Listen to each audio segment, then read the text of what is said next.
Bueno, buenos días. Comparezco hoy aquí tras la celebración de un consejo extraordinario de la empresa ITER, en la que se ha dado a conocer a los miembros del Consejo de Administración una situación irregular detectada en esta compañía, en esta empresa, en el Instituto Tecnológico y de Energías Renovables, y que se le ha dado, como tiene que ser, jurídicamente, primero conocimiento a los consejeros del Consejo de Administración y ahora se les da conocimiento a ustedes.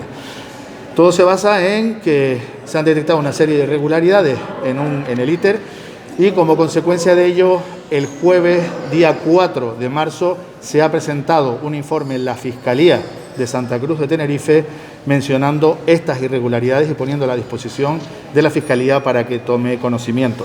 En concreto, se trata de una serie de actuaciones irregulares, que yo no las voy a calificar ni a tipificar porque no me corresponde, que pudiesen haber producido como resultado o perjuicio un daño económico en el patrimonio de la empresa pública ITER, cuya titularidad corresponde casi íntegramente al Cabildo de Tenerife y cuyas pérdidas podrían ser superiores a 12 millones de euros. Esto, como digo, se ha puesto en conocimiento de la Fiscalía con un detalle de la trama empresarial que había en ese momento y sobre todo orientado principalmente a una sociedad creada que se llamaba NAPWASI en aquel momento y que durante todo el funcionamiento de su vida, entre el año 2007 y 2011, se cometieron diversas irregularidades que han llevado pues a elaborar este informe y presentarlo a la Fiscalía para que, en el caso de que se considere, pues que habrá diligencias y depure responsabilidades.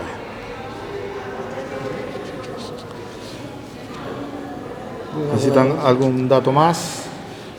Es un caso bastante complejo, que no es fácil de explicar.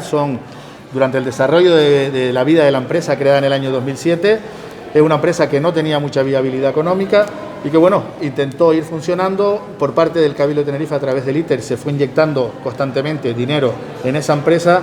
En medio de todo este funcionamiento de la empresa, en el año 2007, NAPWASI compra los terrenos de Geneto, parte de los terrenos de Geneto, que posteriormente, en el año 2012, pone a la venta y son comprados por Parque Científico y Tecnológico.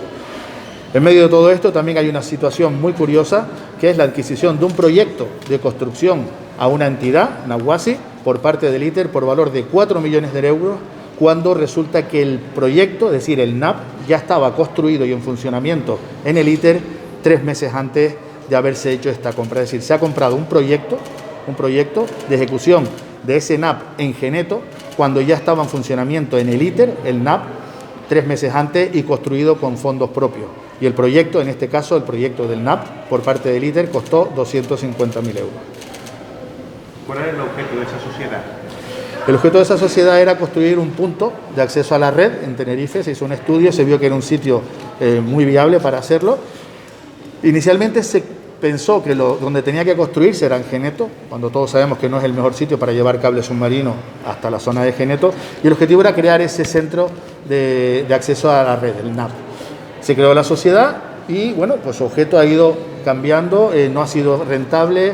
El ITER ha intentado meter numerosos préstamos, se intentaron hacer muchísimas ampliaciones de capital que nunca fructificaron y todo esto acabó con que, con las continuas pérdidas en el año 2011, la sociedad entra en causa de disolución en plena crisis y el ITER compra la sociedad, la totalidad de las acciones que no tenía, al precio nominal, cuando la sociedad tenía causas de disolución, por un valor de unos 3 millones de euros aproximadamente. No tenía mucho sentido y en ese momento no solamente compra la sociedad, sino en esa compra adquiere todas las deudas que venía contraídas por parte del NAP. Con lo cual, de ahí es donde va viniendo sucesivamente sumas de pérdidas patrimoniales por parte del ITER, que, como digo, que pueden ser superiores a 12 millones de euros. Pues si usted que se presentó el día 4 de marzo. Día 4 de marzo, efectivamente, en la Fiscalía Provincial de Santa Cruz de Tenerife. ¿Por qué se ha tardado una semanita en darlo a conocer? Porque procedimentalmente antes hay que informar al Consejo de Administración de la sociedad y eso es lo que hemos hecho esta mañana y por eso ahora mismo comparezco yo en este momento. Por eso ayer, cuando se me preguntaba en la sede de Ciudadanos por este tema, no lo dije por dos motivos. Primero lo debe de conocer el Consejo de Administración y segundo, es un tema que tiene que ver con el Cabildo y no tiene que ver con un partido político. ¿Se va a producir alguna otra comparecencia junto al presidente del Cabildo que usted mencionaba ayer? Sí, estamos analizando la forma, probablemente en el Pleno se haga un análisis muy detallado de todo el expediente a los consejeros en una comparecencia, y porque es un tema que es bastante largo y una rueda de prensa, nunca en un caso como ahora, es bastante complejo de entender. Pero bueno, se va a hacer una rueda de prensa muy exhaustiva explicando punto por punto todas las irregularidades que tiene este caso. ¿Quién era el Consejo de Administración de Nahuasi? El Consejo de Administración de Nahuasi estaba constituido en un 47% por el ITER y el resto por particulares. Si el dinero no fue a parar a esos proyectos, ¿a dónde fue a parar exactamente?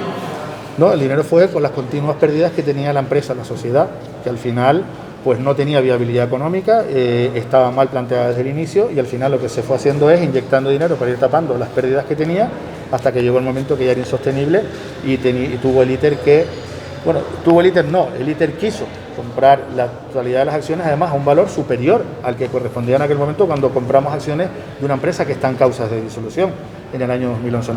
No tiene sentido adquirirlas en ese momento. ¿Han llegado a detectar entre los particulares que formaban parte de ese consejo de administración de esa sociedad algún vínculo, algún tipo de incompatibilidad, algún vínculo del anterior grupo de gobierno o similar? No, lo único que hubo en la compra por parte de todas las acciones de Nahuasi por parte del ITER, ese 52%, 52, creo que es 3%, se compraron prácticamente todas las acciones a los particulares excepto a 4, a los que se le hizo una permuta de acciones de Nahuasi en causas de disolución, es decir, prácticamente sus acciones no valían, por acciones de la empresa Solten 2, que como ustedes sabrán es una empresa de generación de energía fotovoltaica del ITER, que es una empresa que da muchos beneficios al ITER en su generación. Es decir, intercambiaron acciones que no tenían valor ninguno por acciones de una sociedad que genera muchos beneficios. ¿Y esas personas siguen perteneciendo a esa empresa? Siguen perteneciendo a Solten, sí.